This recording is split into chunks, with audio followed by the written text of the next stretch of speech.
Hello and welcome to the Pharmacy Informatics Professor 2020 with your host, Dr. Armin Simonian. Today, we're privileged to have with us one of the pioneers of pharmacy informatics, Dr. Brent Fox. Dr. Fox has been there since the inception when pharmacy informatics was first being recognized as a specialty area of pharmacy practice. He's also been a pioneer in the teaching of pharmacy informatics in pharmacy school, and literally wrote the book. He's one of the authors on building core competencies in pharmacy informatics, the textbook, and also one of the most prolific writers in the area of pharmacy informatics topics. So Brent, I went out and searched PubMed, searched your name, and I found over the last 20 years, 79 publications, very impressive. So you've been busy with your scholarly activities besides the teaching that's going on. So welcome, and I'm going to hand the microphone over to you, and you can go back and tell us how you got into pharmacy informatics and your evolution getting into academia and publishing. Sure, great. Well, Armin, thanks for having me and for doing this series. It's really great that you're doing this. So if we're going to go back to the start, I guess I'll go back to pharmacy as an interest area first, and then go from there. That's okay. Sure. My father, like many in pharmacy, they have a family member who was a pharmacist. So my father was a pharmacy director for many years, and that's how I was introduced to the profession. So I plan to, I guess as most people do, follow in their parents' footsteps in some form or fashion. So I thought when I started pharmacy school that I was going to be in a hospital setting of some sort. Excuse me. But that is not how it turned out. I so distinctly remember P1 orientation, actually. I was sitting in our room that's no longer there because it's been torn down and replaced by a newer building. And Professor Bill Felke, actually, which is a name you're familiar with, I know, he came in and was talking about his area, which is informatics. And I so distinctly remember this, and this has been 25 plus years ago. I remember sitting there thinking, okay, that's what I'm going to do with my career. And I had, prior to that moment, I truly had not even heard of the field. So I certainly did not have interest in it because I had not even heard of it. And to me, that really resonates because as a faculty member now, it reminds me that we have a chance, if we don't always know it, to impact someone's future. So I think about that a lot. But anyway, that was my introduction to the field, was in orientation many years ago here at Auburn, actually. And I had the opportunity as a PharmD student to work with Professor Felke on some projects that he had going on through his career. And I planned when I finished school, the PharmD program rather, to go to graduate school. But when I got to that point, I had been in school a long time and I needed a break, frankly. So I had an opportunity, and looking back now, I did not realize then, but I do now, how great of an opportunity it was. And I had an opportunity to work for an EHR company. And we didn't call them that back then, but that's what they were, was an EHR company. So I spent a year working for them. And my time was spent really half in the office and half on the road. And on the road, we were doing installs and training. And in the office, we were actually doing support. And that was an interesting thing because I wasn't really trained for phone support in the HR, at least in college. But one of the things that I was able to do when we were in the office was I just started, I'd take a walk over to the development group, right? The folks who knew how to write software. And I talked to them about, okay, I'm a pharmacist. This is what I need the software to do, thinking about our clients at the time. And those conversations were really impactful for me because it allowed me to see that connection of my clinical training with IT, if you will. Mm-hmm. So as I said, I did that for about a year.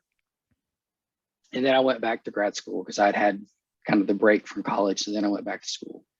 And I was, again, back at Auburn working under Professor Felke and some other notable folks in the field. And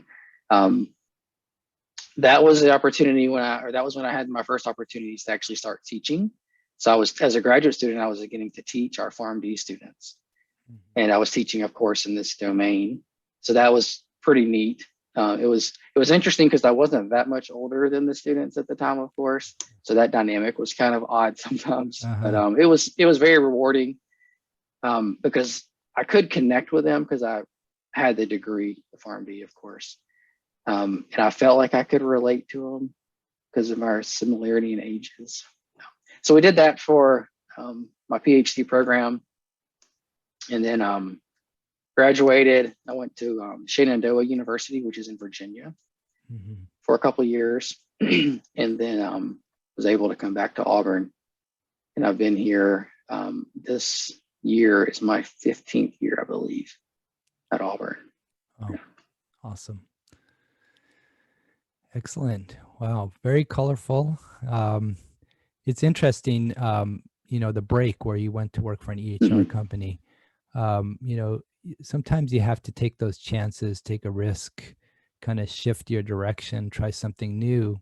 And as you said, it ended up being a great opportunity and really paid off and gave you probably a much better understanding of pharmacy informatics, the nuts and the bolts, right? It did, and it gave me, I guess, a heightened awareness of the importance of education and training. Now, you let's say you develop this shiny, beautiful tool, and you say, "Here you go, use it." But the person is, that use piece is a little challenging for them. So that's where that education, as an educator, that's where that comes in. And so that was one of the big things for me from that experience, as well as those fun conversations I had with developers. I wanted to do this, make it do this. Right. Well, that's hard. Okay, do it anyway. That was fun. Awesome. What are some of the secrets of getting involved with scholarship and publications? How do you pick your topics, and how do you get published, and where do you find the time to do all this? I mean, I'm kind of in a similar situation, and it's very labor intensive. It takes a long time really just to do one publication. So impressing that you have so many. So tell us a little bit about how you approach that area. Well, I have to first say I am I don't have all the answers, but I have all the scars. So I can learn from my experiences. And I guess the first thing that comes to mind when you asked me that, the first thing I thought about was passion. You need to have passion, of course. And that even, I think, applies to your pharmacy education. You have chances when you're in school to focus on some areas, maybe through an elective or some other, maybe a certificate program or something. Follow those passions. And when you're writing, follow your passions, because you writing like a one-off piece where it's this topic that you never come back to. Well, it's a publication. That's a good thing, but you want to build on previous publications. So that's where, if it's something that you're passionate about, you're going to want to revisit it and grow from it. So that was my first thought when you asked that, Armin. And my second thought was, I've worked with some really fantastic people, and I've had some really fantastic opportunities. And frankly, some of that is just being in the right place at the right time and saying yes, even when the voice in the back of your head's like, "Oh, do you really have time for that?" Right. Because I can think of some things that, well, maybe at national levels, like association levels, that I had the chance to do, and the voice in my head says, "Oh, this is a really fantastic opportunity, but man, you're really stretched already." But those led to just great collaborations, great friendships and people to learn from. I know you have Dennis Tribble in this series, and I mean, I could just sit and listen to Dennis talk, and just my brain might explode because he's so knowledgeable. Yes. So being around people like Dennis, and having the chance to work with those folks, and follow my passion, work with collaborators that can help me grow. Mm-hmm. And those are the first two things that come to mind. Now, in terms of time management, I mean, it's something we're all working on. Right. Like a real practical thing I use is the Pomodoro technique, which I actually learned from a graduate student. And it's basically you work in 25-minute increments and then take a 5-minute break. And you do a series of those. And that really, when I really need to focus, that's what I do. I have a timer sitting here that I was using earlier today. That really helps me stay focused, like for short bursts, if you will. Awesome. Great tip for our pharmacy students and pharmacists and pharmacy. Well, even for studying, take 25-minute hardcore study, 5-minute break, and then do it again. Yeah. Because you get mind fatigue, you try to take in so much information. Pharmacy school is hard. It's difficult. There's a lot of information to know and understand. So I like that idea of breaking it up into time segments. Makes a lot of sense. I think I agree completely. The volume of material that we have in pharmacy programs, regardless of where the program is, the volume is really where the key challenge is. Right. Awesome. Well, one of my episodes in this series was Love What You Do.